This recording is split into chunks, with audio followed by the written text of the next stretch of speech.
everyone. So we are in our workshop, and this is a very nice place to present one of the latest innovations for high-pressure thermal processing. I am standing right next to a hyperbaric 420-liter machine, and as I said, this machine is very suited to explain this new process.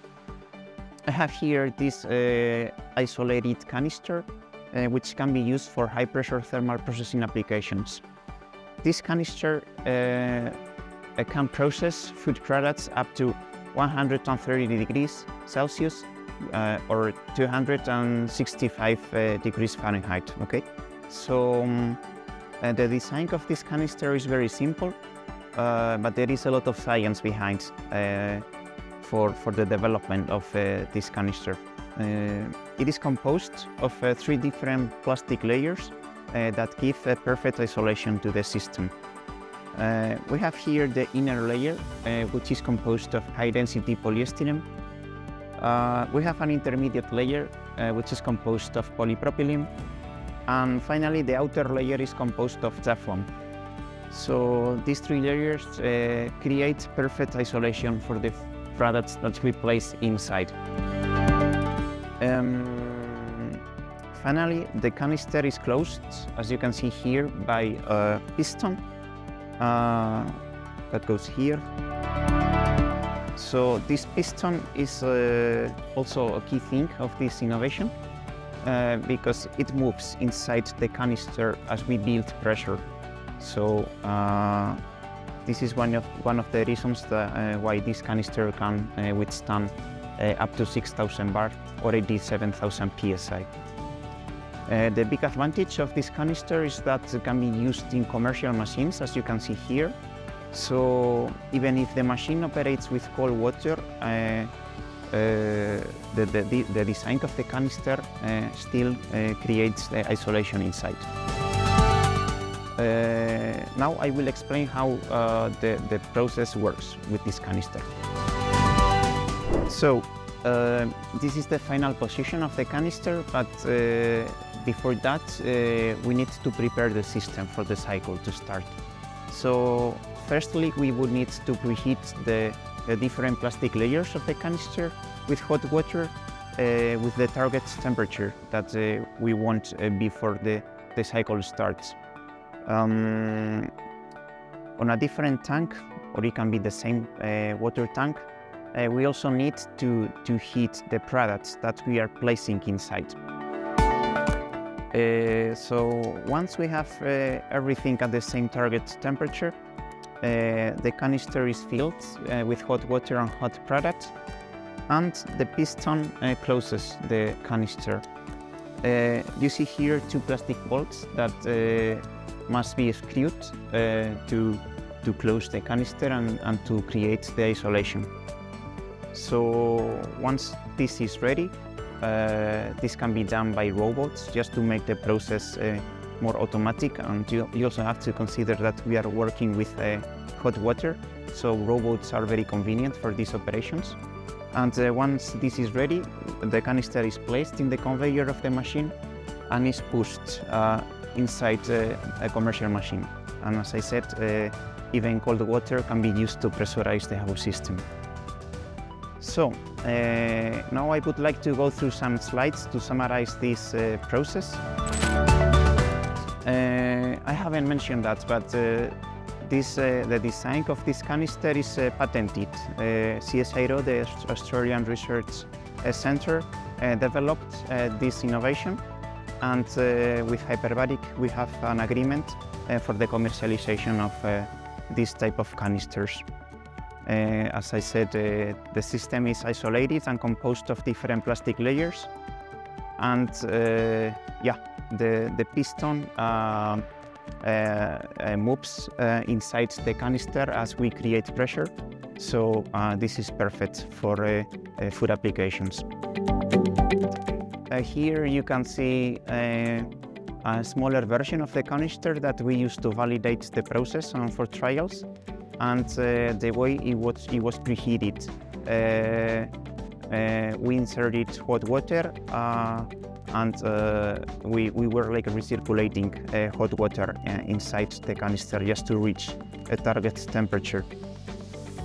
You can see also a graph with a temperature profile, and you can see how stable the temperature was under pressure. So in this example, we reached more than 120 degrees Celsius, and you can see that temperature was maintained for 3 minutes at 6,000 bars. As I explained, this is the process. We need to preheat the product on one side, and we also need to preheat the canister on another side.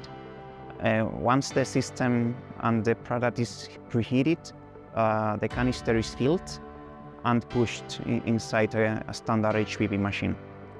And the whole system is pressurized, and then the canisters are released from the machine. And again, we have to remove the plastic bolts that we placed on the piston to close it. So we have to remove them, just to remove the piston and empty the contents of the canister and cool down the product. Okay. So this canister is ideal for high temperature applications. This is a generic range, but you can see from 60 Celsius or 140 Fahrenheit up to 250 Fahrenheit or 121 Celsius, but it can withstand even higher temperatures, up to 130 Celsius or 265 Fahrenheit. So, since this works with very high temperatures, one of the advantages is that we can inactivate bacterial spores to create chilled stable or even shelf stable products depending on the temperature we target.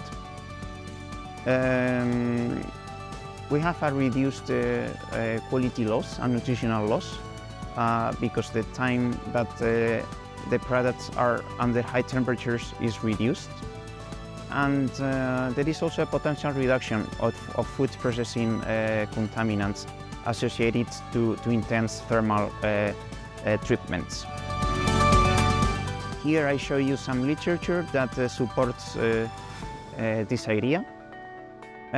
This particular study was conducted on milk, and the target microorganism was proteolytic Clostridium botulinum spores. So on the one of the graphs, you can see the inactivation of Clostridium botulinum spores with standard thermal processing, and on the right side you can see the inactivation of the spores with a high pressure thermal processing. And you can see that the time required to achieve similar log reductions was reduced more than 10 times when using the high pressure thermal processing technology. Of course, you can also see that the higher the temperature under pressure, the higher the inactivation. And you can see that less than 5 minutes under 7,000 bars of pressure in this particular study already achieved close to a 5 log reduction of spores. This second study was conducted on different food products, very wide range of ready meals, and it assessed the inactivation of proteolytic and non-proteolytic spores. You can see on the left that proteolytic spores can be controlled with this combination of high pressure and temperature, achieving more than a 5 log reduction with less than 5 minutes of the duration of the treatment. And non-proteolytic spores can be also controlled, but since they are more sensitive to temperature, we could reduce, the study reduced the temperature for the inactivation of spores. And you can see that it is possible to achieve a significant log reduction of bacterial spores, even in complex food matrices. Now I would also like to present a similar innovation, but for moderate temperature applications. This is a different type of canister that was developed by us, by Hyperbaric. We also have a patent application for the design of this canister. And it is similar, but with some differences, okay? So this canister is not isolated as the one I presented before, but it has some tiny holes on top, just to minimize the exchange of water, the water inside and the water creating pressure outside.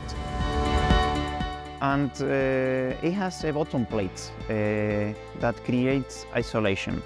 You can see the diagram here, and here you can see some pictures of the real canister, okay? You can see on the left that it has only a few holes on top. You can see also the plate that I mentioned in the bottom that creates isolation.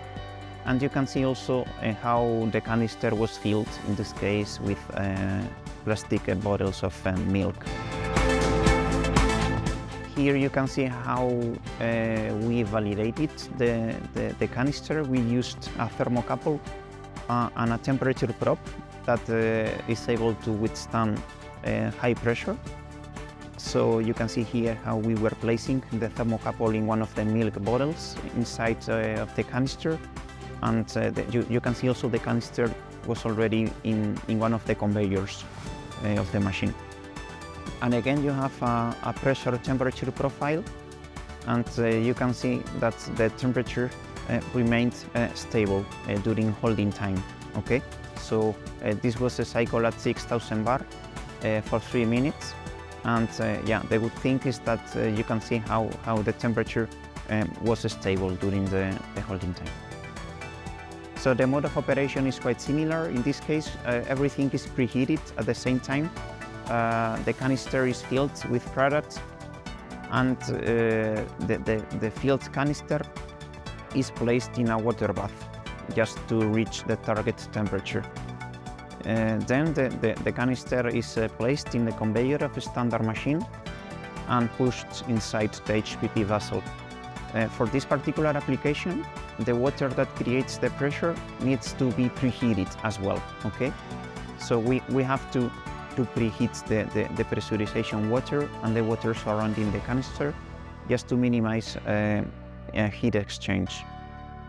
And once the cycle is completed, we just have to empty the contents of the canister and cool down the product. This process has some advantages. We have an increased shelf life compared to a standard HPP at chilled or room temperature.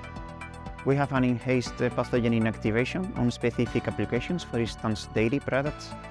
We also have an enhanced enzymatic inactivation to create more stable products under refrigeration. And apparently the digestibility of some nutrients is also increased on certain applications, but this has to be assessed case by case. So with this presentation, I hope you have a clear idea on the different solutions that we have nowadays for high-pressure thermal processing applications. And if you have any questions or you want to explore this process, we are open to run trials. We have a pilot plant and we can operate this type of canisters on your products, so you just have to contact us. Thank you for watching.